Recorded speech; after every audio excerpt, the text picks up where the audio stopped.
আমি 2003 চনৰ পৰাই আমি অসম সৰ্বশিক্ষা অভিযানত আমি ঠিকাভিত্তিক শিক্ষক নিযুক্তি আমাক কৰিছিলে 2003 চনৰ পৰা 2012 চনৰ 31 মাৰ্চলৈকে আমাক শিক্ষকতাৰ পদত আমাক শিক্ষক হিচাপে নিযুক্তি দি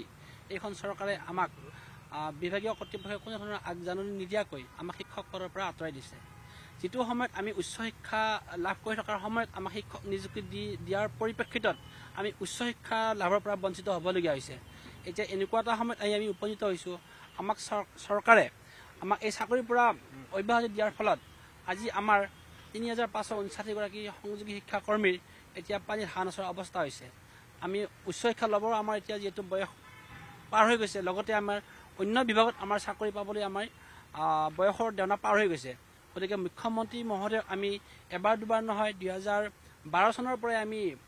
বিচাৰি আছো তেখেতক সাক্ষাৎ কৰিব বিচাৰিছো এবাৰ তেখেতে আমাক সাক্ষাৎ দিছিলে আৰু সাক্ষাতৰ অন্তত তেখেতে আমাক নিজে ডিএলএড ডিপ্লোমা আমাক ল'বলৈ তেখেতে পৰামৰ্শ দিছিলে তেখেতৰ পৰামৰ্শ অনুযায়ী আমি 2017 চনত আমি ডিপ্লোমা অৱতীৰ্ণ হৈ আমি 2019 বৰ্ষত আমি আমাৰ ব্যক্তিগত অৰ্হতা সম্পন্ন কৰা হৈছে তাৰ পিছতো তেখেতৰ বিজেপি যি চৰকাৰ আহিলে ভিজন ডকুমেণ্টত আমাৰ সমস্যা সমাধান কৰাব বুলি অসম চৰকাৰৰ ভিজন ডকুমেণ্টত আমাৰ সমস্যাটি মানে উপস্থাপন কৰা হৈছিলে কিন্তু এতিয়ালৈকে আমাৰ সমস্যাৰ কোনো ধৰণৰ সমাধানৰ পথ চৰকাৰে হাতত লোৱা নাই আমি বাৰম্বাৰ অনুৰোধ কৰিছো মুখ্যমন্ত্ৰী মহোদয়ক তেখেতে আমাৰ যি এই সংযোগী শিক্ষাকৰ্মীৰ সমস্যাটি অতি কম দিনৰ ভিতৰত আমাৰ এই স্থায়ী সমাধান কৰিবৰ কাৰণে তেখেতক আমি দাবী জনাইছো আৰু আশা কৰিছো মুখ্যমন্ত্ৰী মহোদয়ে আমাৰ এই সংযোগী শিক্ষাকৰ্মীৰ নিশ্চয় ভৱিষ্যতৰ মানে পথটি আমাৰ নিযুক্তি দি আমাৰ সমাধান স্থায়ী সমাধান কৰিব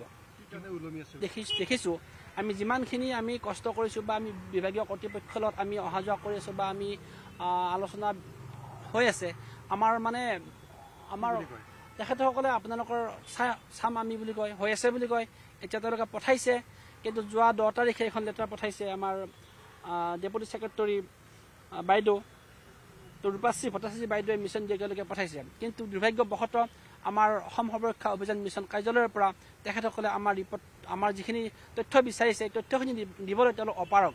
তেওঁলোকে নিদিয়াৰ ফলত এতিয়া আমাৰ কামখিনি স্থবিৰ হৈ আছে তেওঁলোকে আমাৰ জিলা ভিত্তিত আমাৰ যিমানখিনি মানুহৰ ডাটা আছিলে তো আটাইকেইখন জিলাৰ পৰা জিলা ভিত্তিত ডাটাখিনি আমাৰ ডেপুটি বাইদেউ বিচাৰিছিলে এতিয়া মিছন অফিচত গৈ গম পাইছো তেখেতসকলে কৈছে হেনো আমাৰ ইয়াত কোনো ধৰণৰ তেনেকুৱা দিব পৰা নাই আপোনালোকে নিজে ভেৰিফিকেশ্যন কৰি ল'ব আমি কেনেকৈ ভেৰিফিকেশ্যন কৰি ল'ম আমাকতো অৰ্ডাৰ বিভাগীয় নটিফিকেশ্যন নহ'লেতো আমি আমাৰ কথা কোনো নুশুনিব কোনো জিলা মিছন কাৰ্যালয়তো আমাৰ কথা নুশুনিব এতিয়া তেওঁলোকে কৈ আছে আপোনালোকে নিজে ভেৰিফিকেশ্যন কৰি ল'ব এইটো কি নীতি আমি কেনেকৈ ভেৰিফিকেশ্যন কৰি ল'ম চৰকাৰী নিৰ্দেশ এটাক তেওঁলোকে ভেকু ভাওনা কৰিছে তো আমাৰ 3559 গৰাকী আছিলে টোটেল কিন্তু এতিয়া আমি ডিএলএড অৰ্হতা সম্পন্ন মাত্ৰ 1888 গৰাকী আছো আমাৰ ইয়াতে আপোনালোকৰ এতিয়াটো কমপ্লিট কৰিছিল হয় আমাৰ স্পেশাল টেট পাতিছিলে কিন্তু স্পেশাল টেটৰ নামত তেওঁলোকে আকৌ এটা ভেকু ভাওনা পাতিছে যেহেতু স্পেশাল টেট যেটো জেনেৰেল টেটত 35% বা 40% মানে উত্তীৰ্ণ হয় আৰু বিশেষ টেট পৰীক্ষাত মাত্ৰ 3% হে উত্তীৰ্ণ হৈছে এটো কি বিশেষ টেট হৈছে তেওঁলোকে এটো মানে আমাৰ লগত বিশেষ টেটৰ নামত এখন আমাক মানে প্ৰতাৰণা কৰিছে আমি বিশেষ উত্তীৰ্ণ হ'ব পৰা নাই যেহেতু বিশেষ টেটৰ নামত তেওঁলোকে আমাৰ লগত এক মানে মাত্ৰ 3% পাছ কৰিছে এটো বিশেষ টেট কোনো ধৰণৰ বিশেষ টেটৰ এটো কোনো মানে নিয়ম হ'ব নোৱাৰে যেটো সাধাৰণ টেট পৰীক্ষাত 40% বা 45% পাছ কৰি যাব পাৰে আৰু তাৰ পৰিপ্ৰেক্ষিতত বিশেষ টেট পৰীক্ষাত মাত্ৰ 3% পাছ কৰিছে এটো কি বিশেষ টেট পৰীক্ষা নিয়ম